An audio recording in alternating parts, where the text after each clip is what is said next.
Mark stood like a stone wall, blocking the path of the wealthy VIP guests. He sensed danger radiating from them. But Katrina, the arrogant CEO, stormed over and delivered a stinging slap across his face that echoed through the lobby. "How dare you embarrass my investors!" she screamed, her eyes blazing with fury. "Take off your uniform and get out! You are just a useless watchdog." Mark silently took his daughter's hand and walked away. But mere seconds later, the elevator doors slid shut. The guests pulled out heavy guns and pressed a cold barrel against Katrina's temple. Terror seized her. Through the thick glass walls, she saw the only man who could save her walking away into the cold.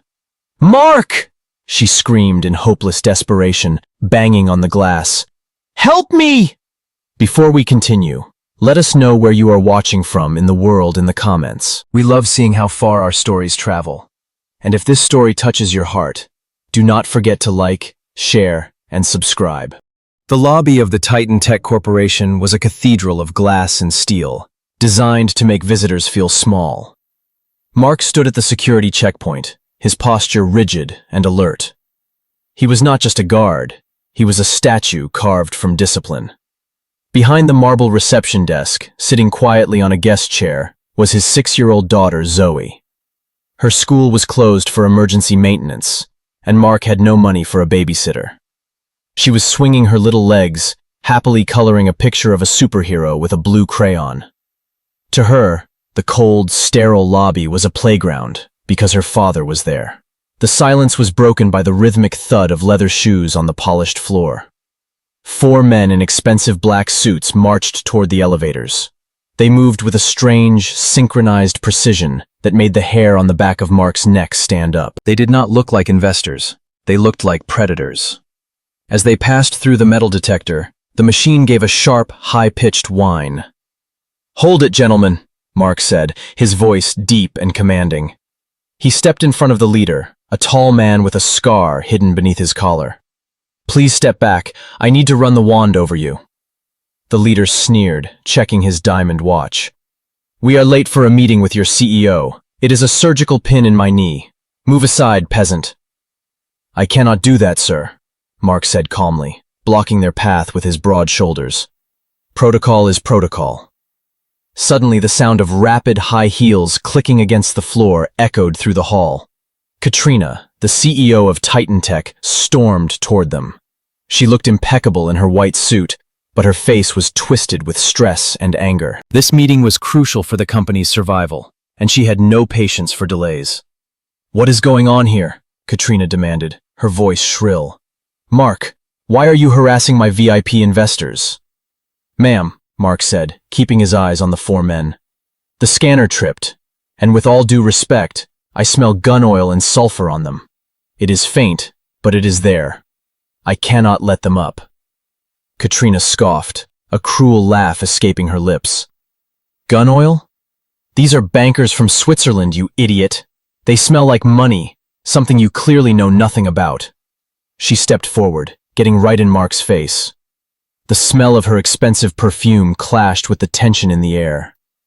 "You are embarrassing me," she hissed.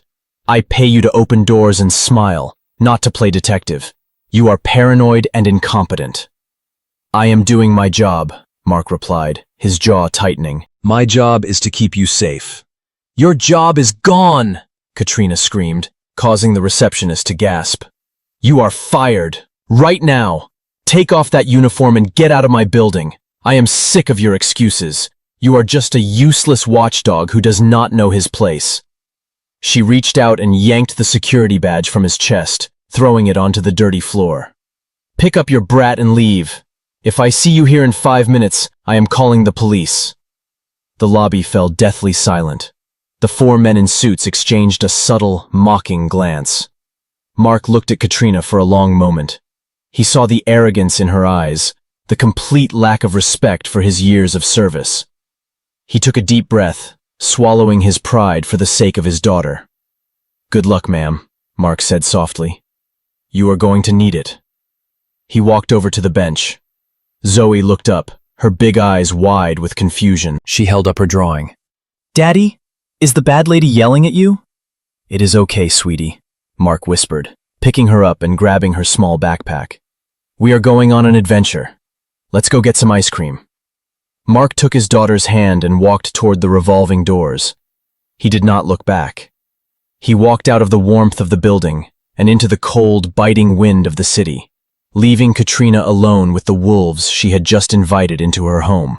The heavy glass revolving door slowed to a stop, sealing Mark and little Zoe on the cold outside pavement. Inside the warm lobby, the air instantly curdled. The silence that followed Mark's departure was thick, heavy, and agonizingly short. Katrina turned to the four men, forcing a strained smile. Apologies for the disturbance.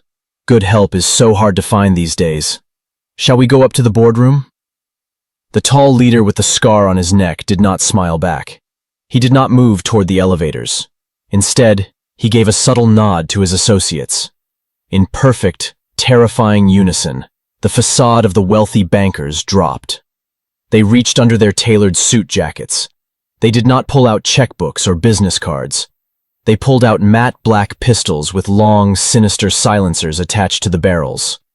Katrina's breath caught in her throat. Before her mind could even process the shift in reality, the violence began. Thwip. Thwip. Two soft, almost polite coughs broke the silence. The two remaining lobby guards standing near the elevators crumpled to the marble floor without a sound, bright red flowers blooming rapidly on their crisp white shirts. The young receptionist let out a piercing scream that was immediately cut short as one of the men vaulted the desk with terrifying speed and pressed a gloved hand hard over her mouth, dragging her down out of sight. Katrina stood frozen, her expensive white suit suddenly feeling like a burial shroud. This was not part of the business world. This was raw, unfiltered terror. The leader stepped forward and grabbed a fistful of her perfectly styled blonde hair, yanking her head back viciously. She gasped, staring helplessly up at the high ceiling as the cold steel barrel of his weapon was pressed hard against her temple. The smell hit her instantly. It was sharp, metallic, and chemical. It was the smell of gun oil and sulfur. It was the exact smell Mark had warned her about only 60 seconds ago. Listen closely, princess, the leader hissed into her ear, his breath hot and smelling of stale tobacco. We know today is the big transfer day. You are going to take us up to your office right now, and you are going to unlock the primary offshore accounts. If you hesitate, if you type the wrong password, I will blow your brains out all over this expensive floor. A wave of sickening regret washed over Katrina, stronger than the fear. Her arrogant facade shattered into a million pieces. She was not a powerful CEO anymore. She was just a terrified woman waiting to die. She had called the only man who saw this coming a useless watchdog. She had humiliated him. She had stripped him of his badge and thrown him out into the cold to protect her ego. And in doing so, she had signed her own death warrant. The leader started dragging her toward the private elevator banks, pulling her past the massive front windows. Her heels scraped helplessly against the polished floor. Through the thick, soundproof glass, her eyes desperately searched the street outside. She saw him. Mark was standing on the sidewalk, his back to the building. He was kneeling down on one knee, carefully buttoning up Zoe's pink winter coat against the chill wind. He looked so calm, so capable, so completely disconnected from the nightmare unfolding behind him. A loving father protecting his child.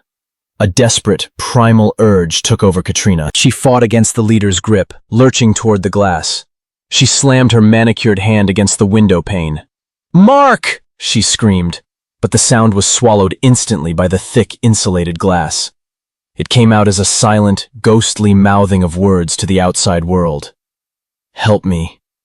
Please. I am sorry." Tears streamed down her face, ruining her perfect makeup as she watched the only person who could save her take his daughter's hand and begin to walk away into the busy city crowd. She was trapped in a silent aquarium with sharks, and she had just fired the lifeguard. Wow, karma hits fast, does it not?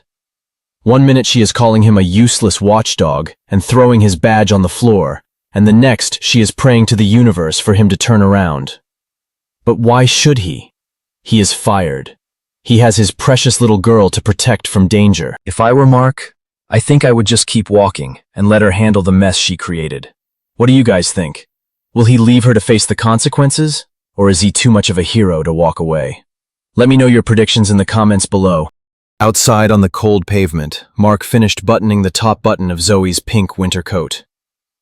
He stood up, ready to walk away and never look back at Titan Tech. He had done his duty. He had warned her. He had been humiliated for it. His obligation now was solely to the little hand holding his. As he turned to leave, he caught a flicker of movement in the reflection of the massive glass window. It was a chaotic blur of motion inside the silent lobby. He stopped. He saw Katrina being dragged. He saw the desperate, silent scream pressed against the glass. Mark hardened his jaw. He took a step away. "Not my circus, not my monkeys," a voice inside him said. "She made her choice when she threw my badge on the floor." But then, a small tug on his hand stopped him again. Zoe was looking past him, her innocent eyes glued to the window. "Daddy," she whispered, pointing with a mittens-covered hand. "Look, the bad lady is crying. She looks scared." Mark looked down at his daughter. "Zoe, come on.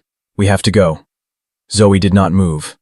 She looked up at him with the absolute, unwavering faith that only a 6-year-old could possess.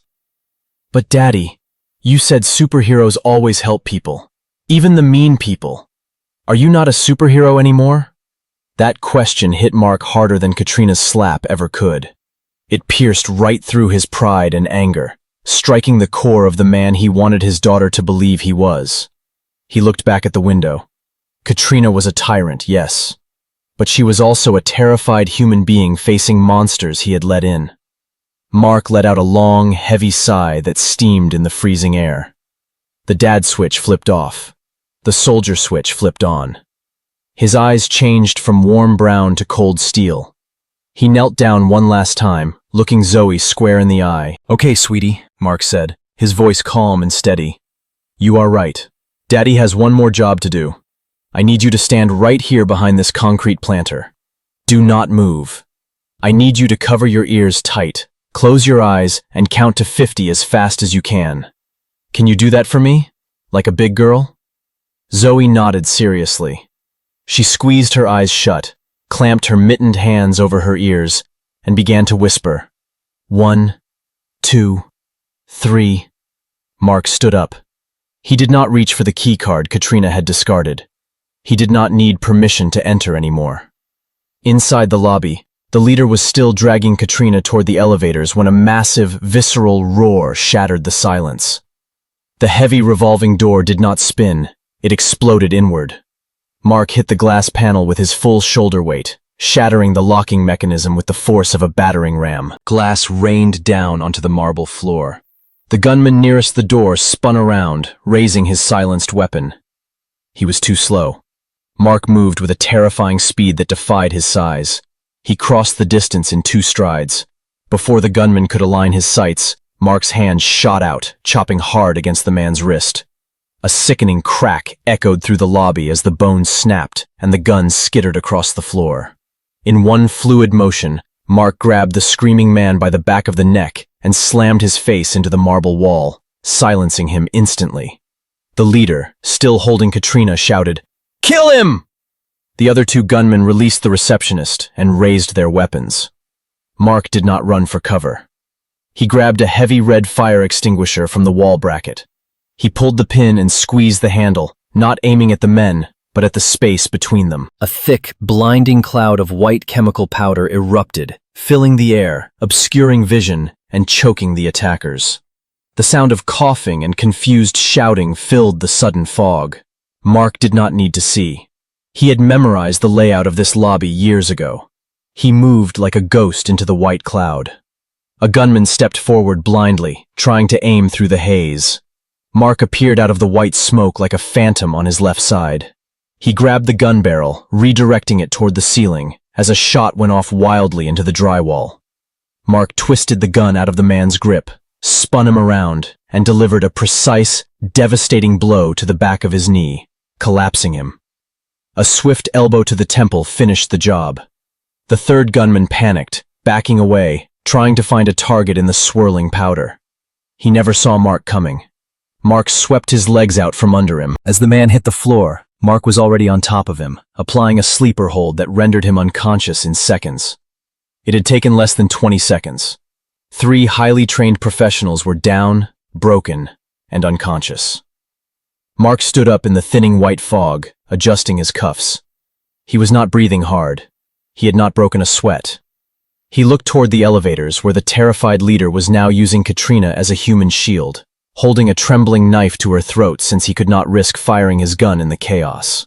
Mark began to walk toward them. The white dust from the fire extinguisher slowly settled onto the marble floor like fresh snow. Silence returned to the lobby, but this time, it was vibrating with lethal tension. The leader of the gunmen stood with his back against the elevator doors. His face was pale, beads of sweat rolling down his forehead. He had lost his gun in the confusion, but he had drawn a long, serrated combat knife. He pressed the cold blade hard against the soft skin of Katrina's throat. A thin line of red blood already began to trickle down her neck, staining the collar of her white suit. "Stay back!" the leader screamed, his voice cracking with fear. "Take one more step, and I will open her throat." Katrina could not breathe. She could feel the razor-sharp edge biting into her skin. Her eyes darted to Mark. He stood 10 feet away, emerging from the haze like a mythological warrior. He was calm, terrifyingly calm. He did not look at her. His eyes were locked onto the leader's weapon hand. Mark stopped moving. He stood perfectly still, his hands resting loosely at his sides. "You have 2 choices," Mark said, his voice low and rumbling like distant thunder. "You can drop the knife and walk out in handcuffs. Or, I can break your arm in 3 places and carry you out on a stretcher." "I said stay back!" the leader shrieked, pressing the knife harder. Katrina whimpered, squeezing her eyes shut, preparing for the end. Mark did not flinch. Slowly, methodically, he reached down to his waist. He was not reaching for a weapon. He unbuckled his heavy leather utility belt.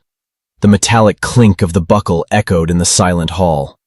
He slid the belt off and wrapped it once around his knuckles, leaving the heavy brass buckle swinging free like a pendulum. "Have it your way," Mark whispered. The leader blinked. It was a fraction of a second, a momentary lapse in focus caused by confusion. That was all Mark needed. He lashed out with his arm. The leather belt cracked through the air like a whip. The heavy brass buckle struck the leader's wrist with surgical precision and crushing force. There was a sickening crunch of bone. The leader screamed in agony, his hand spasming involuntarily. The knife clattered uselessly to the floor. Before the knife even stopped spinning, Mark was there. He grabbed the leader by the lapels of his expensive suit and threw him. The man flew through the air as if he weighed nothing, crashing heavily onto the reception desk and sliding off into a heap of unconscious defeat. It was over. Katrina collapsed. Her legs gave way and she fell hard onto the cold marble floor, gasping for air, clutching her bleeding neck. Her heart was hammering against her ribs so hard she thought it might explode. Blue and red lights began to flash outside the shattered revolving doors. Sirens wailed, getting louder by the second. The police were finally arriving. Mark did not wait for them. He bent down and retrieved his leather belt, threading it back through his loops with steady hands. He turned around, ready to leave. "Mark." The voice was weak, trembling, and broken. Mark paused. He looked down. Katrina was crawling toward him. The powerful CEO, the woman who could destroy careers with a snap of her fingers, was on her hands and knees. She reached out and grabbed the hem of his dark trousers, her grip desperate and shaking. She did not care about the blood on her suit. She did not care about the staff watching. She looked up at him, her eyes flooded with tears of pure shame. "I am sorry," she sobbed, her voice raw. "I am so sorry. I was wrong. I was so wrong." She pressed her forehead against his shoe, a gesture of absolute submission and regret. "You told me, you warned me, and I treated you like garbage. I called you a dog, but you came back. You came back for me." She looked up again, searching his face for forgiveness. "Thank you. You saved my life. You are the only reason I am still breathing." Mark looked down at the woman weeping at his feet. His expression did not soften. He did not smile. He simply brushed a speck of dust off his shoulder. "Do not thank me, ma'am," Mark said, his voice cold and professional. "I did not come back for you. My daughter thinks I am a superhero. I could not let her watch a woman die and prove her wrong." He gently but firmly pulled his leg away from her grasp. "Now, if you will excuse me," Mark said, gesturing to the shattered doors where the police were rushing in. "I believe I am still fired, correct? I have a pizza date with my little girl." With that, Mark turned his back on the billion-dollar CEO and walked toward the exit to find his daughter. The police officers rushed past Mark, guns drawn, swarming the lobby to secure the criminals. Paramedics hurried in with stretchers, but amidst the chaos, Katrina did not look at the police or the doctors. Her eyes were fixed on the broad back of the man walking away from her. "Mark, wait!" Katrina scrambled to her feet, ignoring the dizziness. She ran across the broken glass, her high heels clicking frantically until she caught up to him near the exit. She reached out, but this time, she did not grab him. She stood before him, breathless and humbled, clutching her hands together. "Please," she stammered, her voice shaking. "Do not leave. You cannot leave." Mark stopped but did not turn fully around. "I believe you made my employment status very clear, ma'am." "I was a fool," Katrina said, tears welling up again. "I judged you by a uniform. I thought power came from a suit and a bank account. But today I saw what real power looks like. Real power is protecting those who cannot protect themselves, even when they do not deserve it." She took a deep breath, steadying herself. "I am not asking you to come back as a guard," she said firmly. "I am firing my entire security detail. They were useless.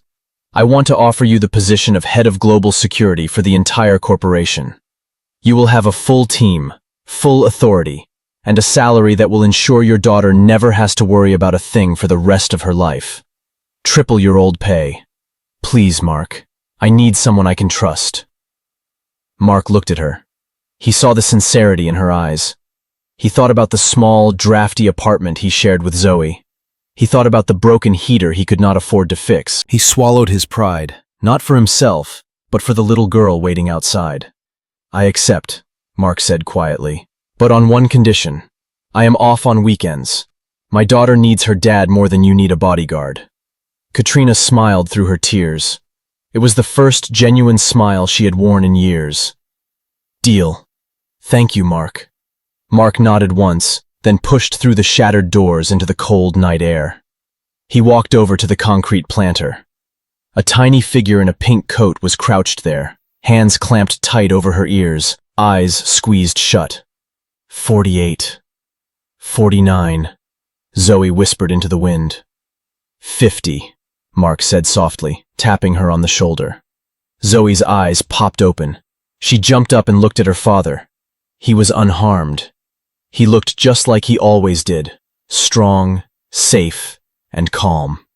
"Did you save the mean lady?" Zoe asked, hugging his leg. Mark picked her up and swung her into his arms, kissing her cold cheek. "Yes, honey, the mean lady is safe, and she is not going to be mean anymore." Zoe giggled. "I knew it! You are a superhero!" Mark smiled, the warmth returning to his eyes as he looked at his whole world wrapped in a pink coat. "Mission accomplished, Agent," Mark laughed. "Now, let's go get that pizza with extra cheese." That was intense! Mark went full beast mode for his daughter, and I absolutely loved it. I love how humble he remained until the very end. Katrina definitely learned the hard way. Never disrespect the people who protect you, because you never know when you might need them to save your life. Who here wants a dad as cool as Mark? Drop a fire emoji in the comments right now. Do not forget to like and subscribe for more amazing stories. Stay safe, everyone.